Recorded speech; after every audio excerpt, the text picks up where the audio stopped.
merci de nous rejoindre sur Mac Radio Télévision dans l'invité, la rédaction qui a l'honneur de recevoir Jérémy Have. Il est analyste politique indépendant. Avec lui, nous scrutons cette visite historique d'Anthony Blinken, le secrétaire d'État américain.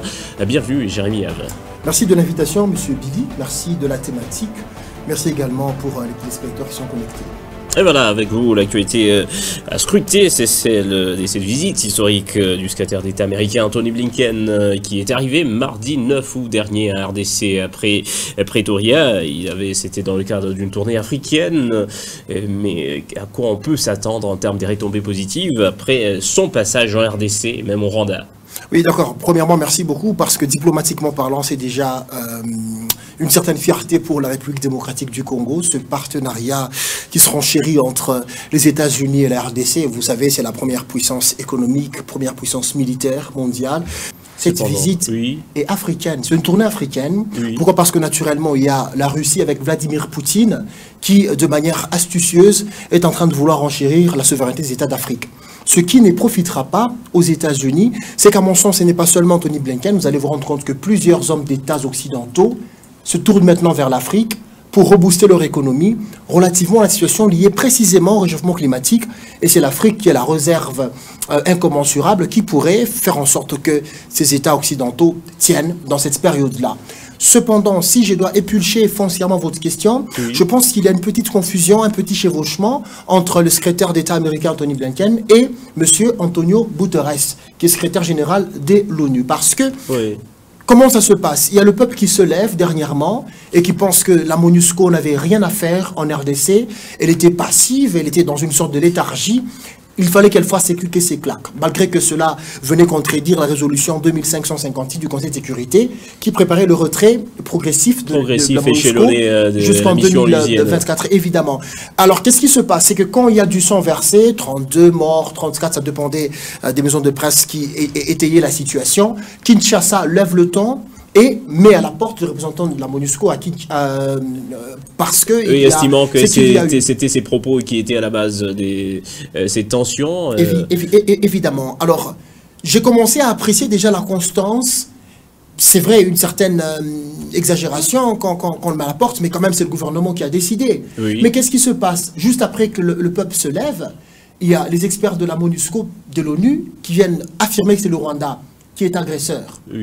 Mais bouleversant, il y a le secrétaire d'État américain qui vient par ici, qui essaie de discuter autour de la situation avec les gouvernements congolais, le président de la République. Et qui a affirmé que leurs enquêtes sont largement en accord avec le rapport des enquêteurs de l'ONU, des experts de l'ONU. Est-ce que ça doit être directement le Rwanda Non, il y a une sournoiserie, une diversion politique, nous allons y arriver progressivement. C'est que quand il essaie de dire cela, mais il arrive au Rwanda, il tient d'autres propos. J'ai ces propos par ici.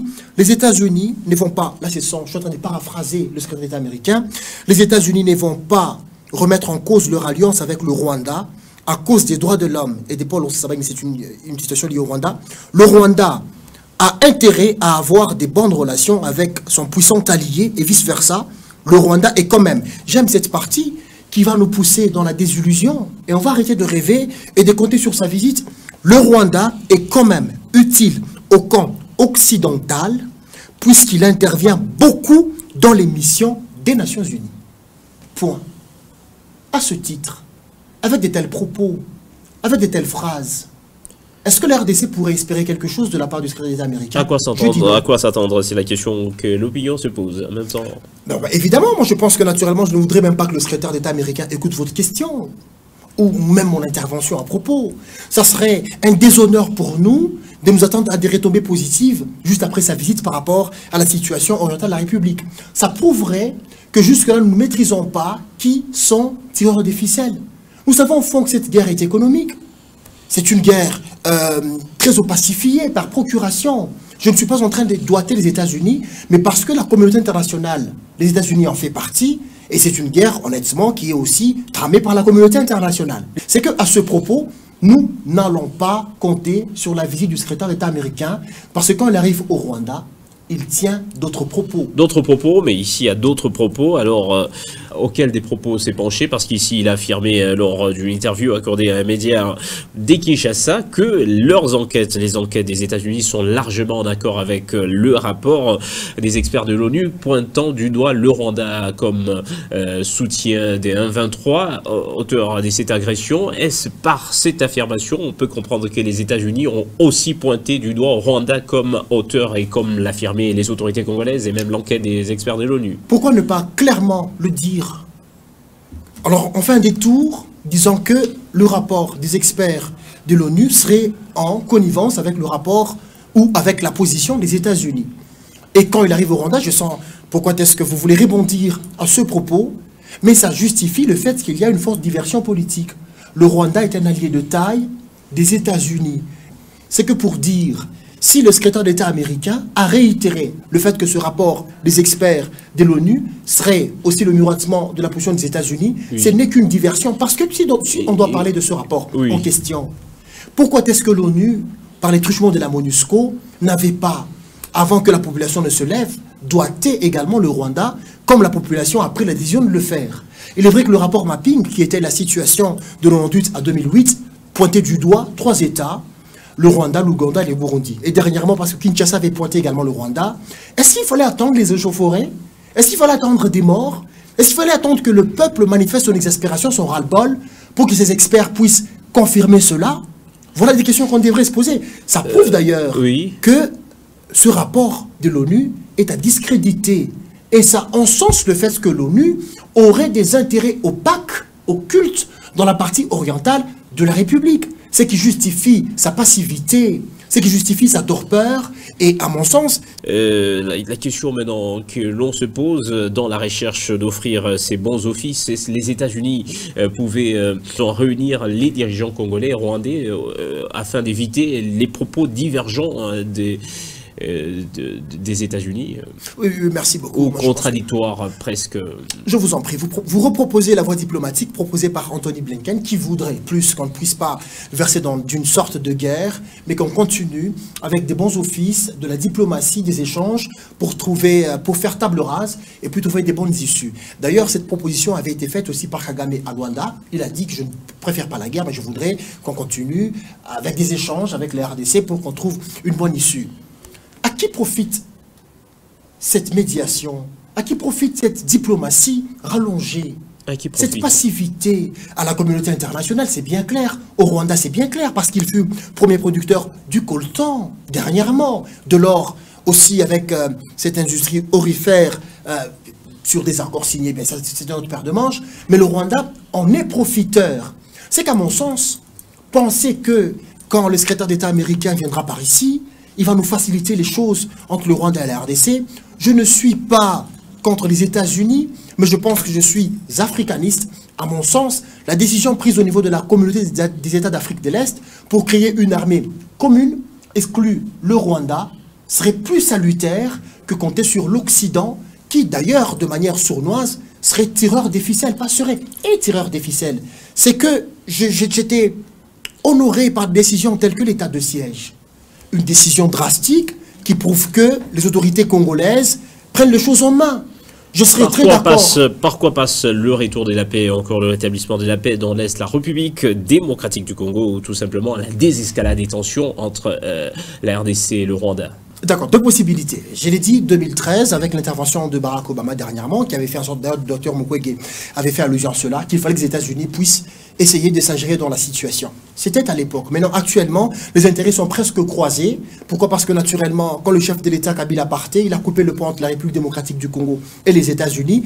Et relativement à la situation liée à l'élevé de l'embargo en approvisionnement en armes, cela nous a donné un bon positionnement pour savoir vers quel État nous tourner. Les États-Unis n'étaient pas d'accord. Oui. La France également. La Russie et la Chine étaient d'accord de la lever. À mon sens, ça serait des bons partenaires qui nous faciliteront de faire en sorte que la situation se pacifie au niveau de zone orientale de la République démocratique, parce que l'ambassadeur russe avait manifesté aussi la volonté d'aider la République démocratique du Congo. Et tout au début, vous avez dit il s'agit d'une sorte de la recherche d'influence en Afrique, les États-Unis, la Russie et les autres. Cette position que vous défendez ne va pas fâcher encore certains camps au niveau des grandes puissances. Bon, après tout, il n'y a aucune décision qui puisse faire l'unanimité. C'est que chaque décision a ses incidences négatives comme positives. Mais parce que nous sommes sur la scène internationale, ce qui compte d'abord, ce sont les intérêts de la République démocratique du Congo. Actuellement, parce que j'ai dit que les États-Unis n'étaient pas d'accord qu'on soit approvisionné en armes pour se défendre seul dans la partie orientale, c'est que ce n'est pas un partenaire crédible pour nous. Donc nous allons plus nous tourner vers soit la Chine, soit la Russie, qui au niveau du Conseil de sécurité avait accepté la levée de l'embargo pour qu'on soit approvisionné en armes. Ce qui veut dire que, internationalement parlant, ces États voudraient nous voir plus souverains, voudraient nous voir plus nous assumer, défendre notre territorialité, tel que d'ailleurs les suggère l'article 63 de la Constitution. Là, c'est la première paire de manches, c'est que compter sur des partenaires crédibles au niveau international qui vont nous appuyer, nous soutenir pour mettre fin à cette situation. D'ailleurs, depuis longtemps, la Russie ne nous a jamais aidés. Ça serait pour nous une occasion de le faire avec la Russie. Nous étions avec les États-Unis depuis tout ce temps, mais la guerre a débuté en 96 jusqu'à ce jour. Nous avons évolué avec les États-Unis, mais il n'y avait aucune solution drastique prise dans la situation liée à la sécurité. Mais en 2013, par exemple, Barack Obama avait décidé un cessez-le-feu demandant au Rwanda de cesser toutes les hostilités. Et puis il y a eu cessation ponctuée par la victoire des FARDC contre les M23 en 2013. Évidemment, une victoire négociée sur la scène internationale. Est-ce qu'avec ce passage, l'implication promise des États-Unis dans cette situation, il y a espéré? Non, je ne pense pas, parce qu'il y a variabilité des conjonctures. À l'époque de Barack Obama, les enjeux de l'époque ne sont pas les enjeux actuels. C'est qu'il y a une certaine variance par rapport aux sensibilités économiques mondiales et par rapport aux grandes puissances qui sont en train de monter sur la scène internationale. Ce qui veut dire que compter sur Barack Obama, est-ce que cela faisait également lien à son africanité? Point d'interrogation. Parce que, rappelez-vous que Barack Obama, quand même, d'une manière ou d'une autre, avait un intérêt assez particulier, je ne parle pas de la couleur de sa peau, mais sur le continent africain. Ça profiterait également. Et à l'époque, Joseph Kabila avait confiance aux États-Unis et vice-versa. Nous fûmes alliés des États-Unis. Mais maintenant, actuellement, nous sommes en train de quitter le bloc Occident vers le bloc Orient. D'ailleurs, c'était au soir que Kabila l'avait fait. Et actuellement, nous fûmes dans une forte opacité dans le positionnement sur la scène internationale. Nous avons visité presque tout le monde. Mais moi, je pense du principe d'ouverture de la RDC. C'est vrai, nous sommes comme la Suisse, par exemple, par rapport à notre conurbation des richesses. Nous devons accueillir tout le monde. Oui. Mais quand on est avec tout le monde, on n'est nulle part, honnêtement, sur la scène internationale, à moins que nous puissions prendre la position de la Belgique. Quand on est avec tout le monde, c'est que même sur la scène internationale, on n'a pas assez d'influence. C'est qu'actuellement, nous devons beaucoup plus nous baser sur des partenaires qui nous ramènent beaucoup plus dans des clauses qui font le win-win.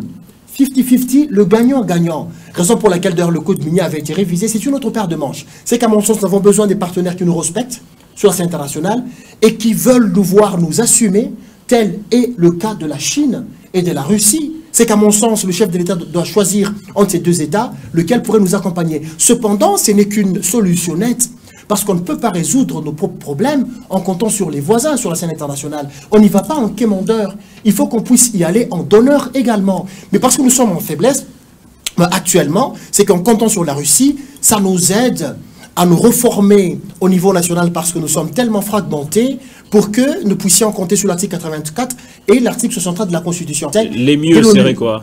Le mieux, à mon sens, serait de faire en sorte que nous ne puissions ni psychologiquement, ni mentalement, ni financièrement, ni gouvernementalement compter ni sur aucun organisme, ni sur aucun État que de nous prendre en charge par les articles 84 et 63 de la Constitution. Et c'était votre recommandation compte tenu du temps. Nous sommes obligés d'arrêter par ici, Jérémy Have. Je rappelle, vous êtes analyste politique indépendant. Nous analysions la visite de la tournée africaine d'Anthony Blinken, le secrétaire d'État américain. Question d'actualité, remercie d'avoir répondu à notre invitation. Merci pour l'honneur, merci pour tout. Merci. Et voilà, merci. Nous allons retrouver prochainement. Merci également à nos chers auditeurs et téléspectateurs qui nous ont suivis. Et par ici s'achève la question d'actualité ce jour. Retrouvez le prochain numéro demain. Au revoir.